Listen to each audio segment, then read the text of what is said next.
Whether it's running a juvenile lockup, providing health care to prison inmates, or even touching up the state capitol, private companies now perform many functions the government used to. When you look at the hundreds of millions of dollars that are being spent. Senator David Sanders chairs the legislative committee that oversees state contracts. We need to make sure that the taxpayers are getting a good deal.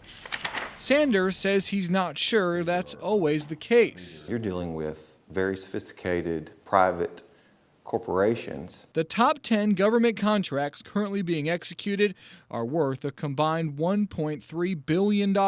And resources to help treat them. One of the largest is a deal paying Correct Care Solutions $647 million over 9 years to provide health care to prisoners. The Department of Correction is in the business of incarcerating people, of locking up people, but it is not in the business of medical care. Spokeswoman Dinah Tyler says the state pays Correct Care $320 per inmate per month. If an inmate has a hangnail, it is covered under that. If an inmate needs quadruple bypass surgery, it's covered under that. A 7-year, $90 million deal between the Department of Human Services and G4S pays that company to run the Juvenile Assessment and Treatment Center in Alexander. Everything from the residential piece to the education piece to the meals that they get, the medical care they need. State agencies say outsourcing the work is both effective and cost efficient.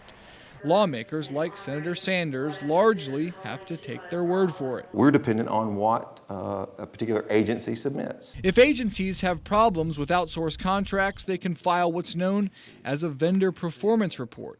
In 2013, a veterans home in Fayetteville complained lab techs supplied by Gamma Healthcare hadn't completed background checks and weren't current on TB and flu shots, jeopardizing safety and health of residents.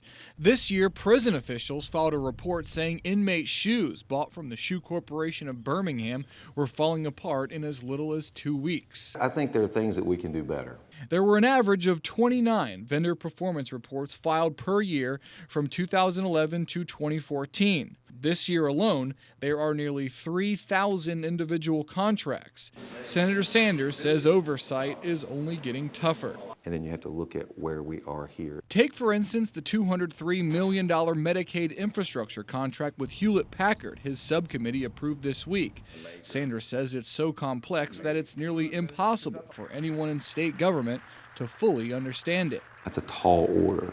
Oftentimes, outside experts are needed just to understand the complicated state contracts.